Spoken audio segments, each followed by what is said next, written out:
Assalamu alaikum dear students, and welcome back again with a new educational video from the 11th grade curriculum. This is me Bilal Rajab. I hope you get the maximum benefit. أهلا وسهلا بكم طلابنا طلاب الحادي عشر. لقاؤنا يتجدد معكم ودرس جديد من دروس مادة اللغة الإنجليزية. Our lesson for today will be from Unit 7, period number 3. درسنا لهذا اليوم سيكون من الوحدة السابعة الدرس الثالث. So let's get started. Okay. Before we start, dear students, let's have a look at the objectives. At the end of this lesson, students are expected to use the future continuous correctly. طبعا بنهاية هذا الدرس يتوقع من الطلاب أن يستخدموا زمن المستقبل المستمر بشكل صحيح. أوكي، خلينا الآن أعزائي الطلاب نشوف اللي هو في عنا two example sentences. Let's have a look at the first example. Look at the examples, then complete the grammar rules. خلينا نطلع مع بعض على first example. In 20 years time, they say everyone will be eating GM food. طبعا بيقول خلال 20 سنة they say. طبعا هذا الexample مأخوذ من قطعة القراءة في الدرس الأول.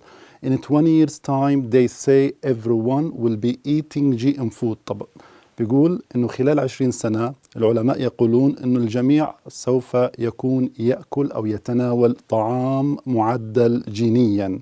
إذن هذا الفيرب طبعا the tense of this verb is a future continuous زي ما احنا شايفين will be plus verb plus ing. Okay. الآن the other example sentence, we have a timeline with this example, the second example. في عنا timeline. خلينا نطلع مع بعض على التايملاين. هذا التايملاين موجود بالنسبة للإكزامبل الثاني. خلينا نقرأ مع بعض الإكزامبل. أوكي. المثال الثاني زي ما احنا شايفين if you phone at 7:30 she will be eating breakfast. طبعا في عنا هي على الخط الزمني، في عنا على التايملاين في عنا 7:30، في عنا an action in progress. الخط المتعرج هذا بيدلل على إنه هنالك an action in progress، إنه في حدث شغال، يعني في حالة استمرارية. إذا المثال بيقول if you phone at 7:30، إذا بتتصل بيها الساعة 7:30 راح تكون بتتناول فطورها. يعني at this time 7:30 something will be in progress. شو اللي حيكون in progress؟ اللي هو eating breakfast. هذا بالنسبة للمثال.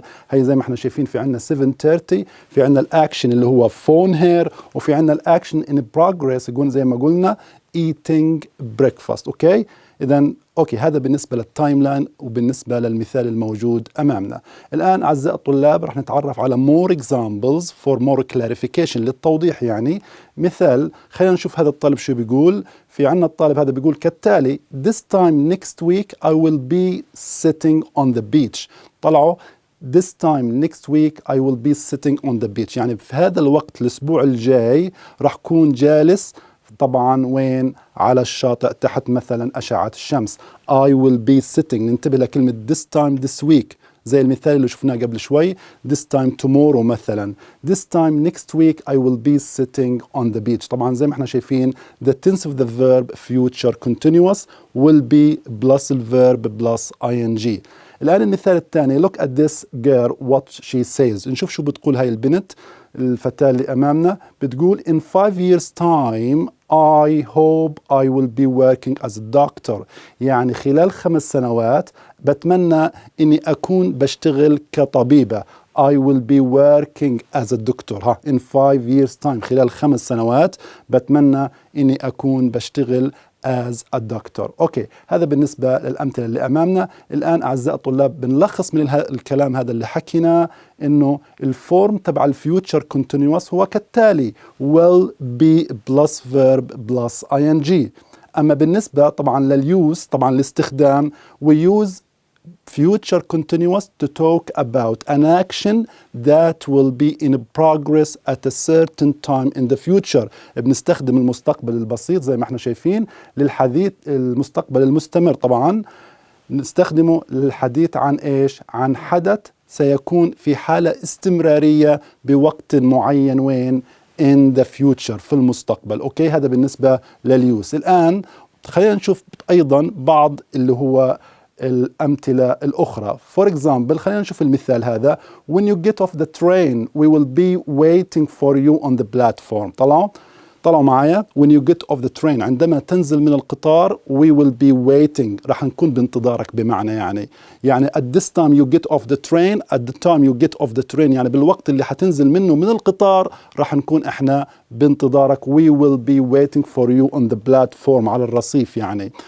اوكي المثال الثاني اعزائي الطلاب بيقول this time tomorrow I will be lying on the beach in the sun يعني بهذا الوقت بكره I will be lying سأكون مستلقي I will be lying on the beach in the sun راح أكون مستلقي على الشاطئ تحت أشعة الشمس. I will be lying. one more example خلينا نشوف مثال آخر بيقول don't phone me between 7 and 8 ما تتصل فيا بين 7 والثمانية. don't phone me between 7 and 8 we will be having dinner then لأن في هاي الوقت بنكون احنا بنتناول عشاءنا حينها يعني بنكون بهذا الوقت اللي هو بين 7 والثامنة يعني don't call me يعني بمعنى ما تتصل فيا بين 7 والثمانية لأنه في something will be in progress at this time يعني في إشي حيكون إيش في حالة استمرارية وهو اللي هو having dinner. أوكي طيب الآن أعزائي الطلاب راح ننتقل للجرامر رول الموجود في الكتاب. complete the grammar rules. أوكي خلينا نكمل اللي هو القاعدة الموجودة أمامنا. بيقول number 1 we use will be plus مين plus اللي هو ال ing form يعني بنستخدم will be plus ال ing form to make the future continuous حتى نعمل اللي هو المستقبل المستمر. we use this tense طلع معايا we use this tense to talk about زي ما قلنا توا بنستخدم هذا الزمن للحديث عن أحداث that will be in progress at a certain time in the future في وقت معين بالمستقبل. أوكي هذا بالنسبة grammar rule number 1. أوكي and number 2 in phrases like in 2 minutes in phrases في عبارات مثل in 2 minutes time in 2 minutes time or in 2 days time وكمان في عنا in 2 years time. أوكي بهاي العبارات بمثل هاي العبارات we put an apostrophe بنستخدم اللي هي الفاصلة الموجودة هاي الصغيرة. ليش؟ طبعا وين بنستخدمها after the time words. أوكي هذه يعني معلومة على الماشي. أوكي طيب الآن أعزائي الطلاب راح نشوف أول مثال أو أول تدريب موجود على هذا الدرس. خلينا نطلع مع بعض. السؤال بيقول كالتالي complete the sentences using the future continuous tense of the verb in brackets. هذا سؤال بسيط وعادي لأنه هو بده كل طبعا في الجمل اللي أمامنا كلها بده الفيوتشر continuous. خلينا نبدأ sentence number 1. إيش بتقول sentence number 1؟ في عنا الفعل make between brackets. أوكي بيقول we hope the company إيش نقول بدنا نستخدم future continuous we hope the company will be making a profit before the end of the year بنتمنى على الشركة إنها تجني ربحا قبل نهاية السنة إنها تكون يعني بتجني ربح قبل نهاية السنة. هذا أول فعل في عنا will be making. الآن أعزائي الطلاب ننتقل إلى sentence number 2. بيقول الجملة don't call at 8 ما تتصل الساعة الثامنة ما تتصل الساعة الثامنة. ليش ما يتصل الساعة الثامنة؟ بيقول طبعا في عنا الفعل have زي ما احنا شايفين I will be having dinner راح كون بتعشى بالوقت هذا لذلك don't call يعني ما تتصل. أوكي إذا الجواب في عنا بيقول I will be having dinner. أوكي الآن أعزائي الطلاب نقول number 3 مع بعض. if he doesn't answer the door نركز على الفعل الموجود بين البراكتس اللي هو الفعل work. if he doesn't answer the door إذا هو ما بيرد على الباب يعني احنا رايحين عليه مثلا إذا ما بيرد على الباب هي إيش نقول yes excellent he will be working outside in the garden راح يكون بيشتغل في الحديقة. أوكي بالوقت اللي احنا بنصل فيه عند طرقنا للباب طبعا طالما هو ما بيرد أكيد هو بيشتغل طبعا في الوقت هذا بالحديقة. الآن ننتقل لسنتنس نمبر 4. بتقول الجملة she hopes that next year طبعا هي بتتمنى انه السنة القادمة she ايش في عنا الفعل study she will be studying at university يعني هي بتتمنى انه السنة القادمة تكون بتدرس بالجامعة. اوكي will be studying. sentence number 5 نشوفها مع بعض. I hope your interview goes well tomorrow بتمنى انه مقابلتك تمر على ما يرام غدا تكون المقابلة يعني على ما يرام. ليش؟ طبعا في عنا الفعل think ايش بدها تكمل بتقول طبعا I will be thinking of you. راح أكون باللحظة هاي أنا قاعدة بفكر فيك. أوكي، طيب الآن أعزائي الطلاب ننتقل طبعا، هذا التدريب الأول الموجود أمامنا. الآن ننتقل إلى طبعا اللي هو سؤال آخر موجود في نفس الصفحة في الكتاب. Circle the correct tense, future simple or continuous. طبعا في عنا future simple، جمل راح تكون future simple، وطبعا الفيوتشر simple I think you are all familiar with this tense. أعتقد أنه هذا الزمن مألوف للجميع. future simple اللي هو will زائد اللي هو مين infinitive without to، طبعا will زائد الفعل طبعا. وفي عنا الزمن الثاني اللي هو continuous اللي تو لسه شفناه، اللي هو will be plus verb plus ing. نشوف الجملة الأولى مع بعض.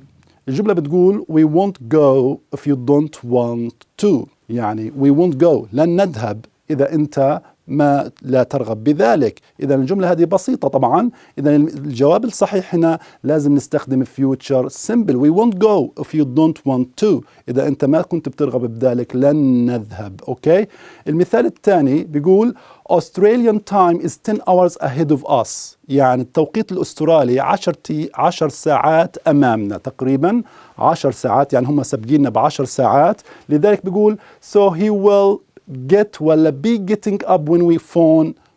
إيش نستخدم؟ في عنا get future simple، وفي عنا be getting up اللي هو future continuous. طبعا الجواب الصحيح اللي هو مين؟ yes excellent future continuous، لأنه بيقول إنه التوقيت الأسترالي تقريبا أمامنا 10 ساعات، لذلك هو حيكون لساته بيصحى when we phone، لما نتصل به. اوكي، الآن sentence number 3 نقول مع بعض the driver will ايش؟ will wait ولا will be waiting for you when you arrive. السواق راح ينتظرك ولا سيكون في انتظارك for you when you arrive، بالنسبة لك عند وصولك. إذا الجواب الصحيح هنا طبعا اللي هو will be waiting. إذا the driver will be waiting for you when you arrive، يعني when you arrive the driver will be waiting for you.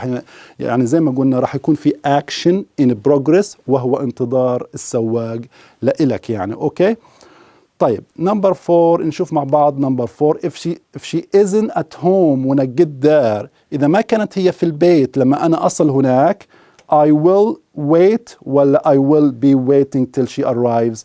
طبعا الجواب الصحيح اللي هو future ايش؟ simple ولا continuous؟ yes excellent future simple، لأنه لو طلعنا الجملة ودققنا فيها كويس حنعرف إنه حنفهم. بيقول if she isn't at home when I get there، إذا هي مش في البيت لما أنا أصل I will wait، يعني هذا فيها طبعا quick decision، فيها قرار سريع، لذلك بنستخدم اللي هو future simple I will wait till she arrives. number 5 what do you think you will do ولا what do you think you will be doing. في عنا خيارين future simple ولا future continuous. yes you are right. what do you think you will be doing this time next year، يعني شو برأيك راح تكون بتعمل this time this next year. يعني دائما ننتبه اللي هو العبارة اللي هي this time tomorrow this time next year this time next month، دائما نستخدم معاها future continuous. الآن أعزائي الطلاب راح ننتقل إلى اللي هو نشاط آخر، اللي هو طبعا زي ما احنا شايفين أمامنا adverb plus past participle combinations. أوكي، في عنا سؤال آخر طبعا هو الفوكابيولاري، خاص بالفوكابيولاري ستادي مش language يعني.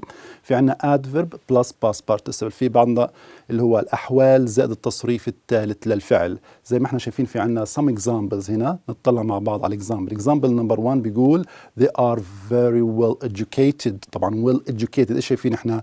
well adverb، و educated هنا اللي هو الباست participle للفعل educate، وهي مكتوب بين قوسين unit 4. يعني هاي الجملة أو هذا الكلمات، مثل هاي الكلمات أخذناها في الوحدة الرابعة في الفصل الأول. وفي عنا المثال الثاني زي ما احنا شايفين The book is beautifully written.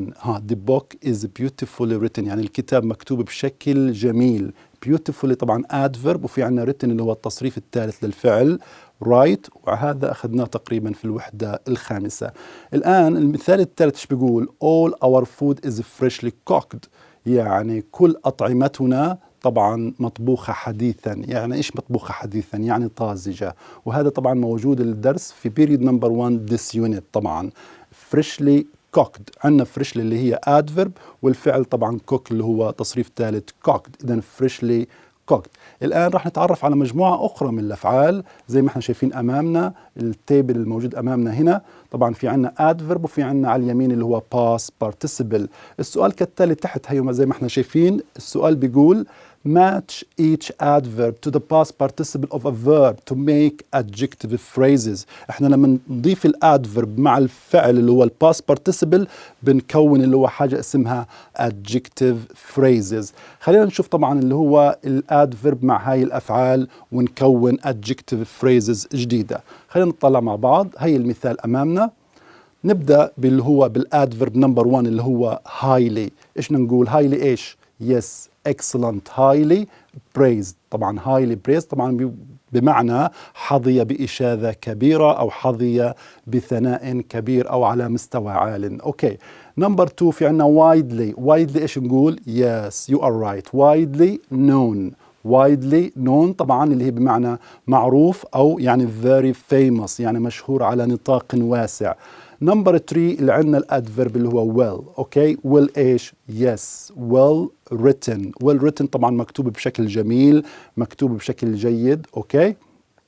نمبر 4 brightly colored. yes excellent brightly colored يعني ذو ألوان زاهية. يعني نقول مثلا brightly colored clothes ملابس ذو ألوان زاهية.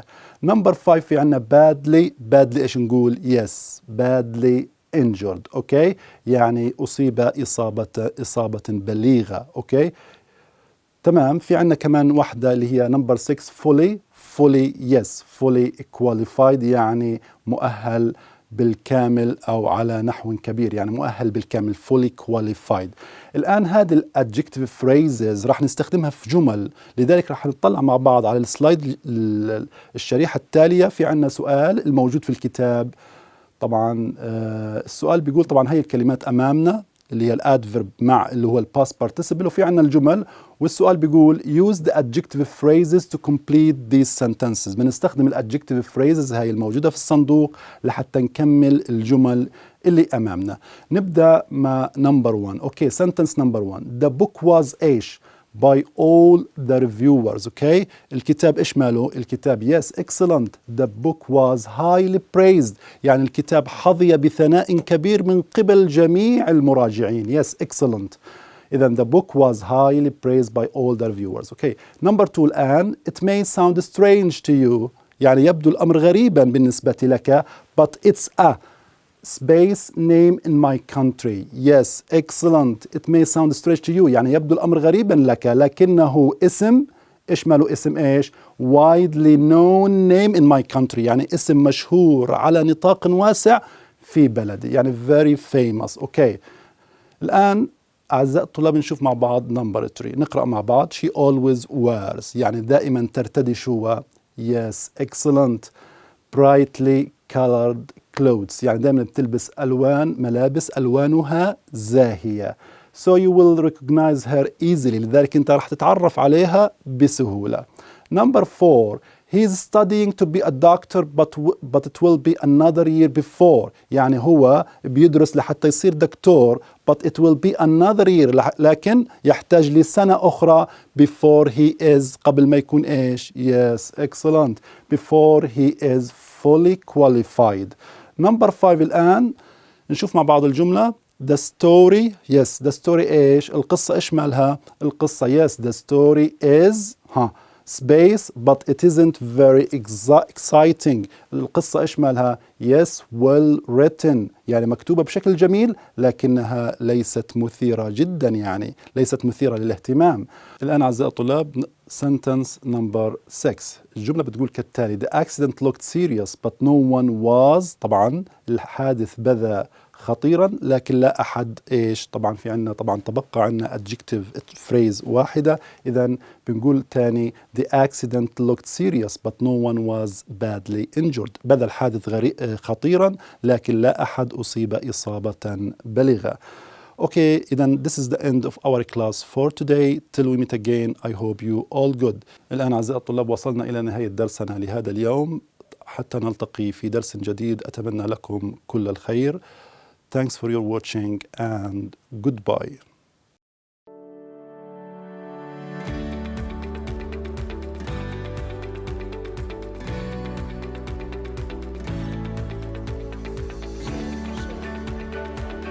بعد مشاهدتك والسلام للفيديو على يتوقع الأقوى المرسل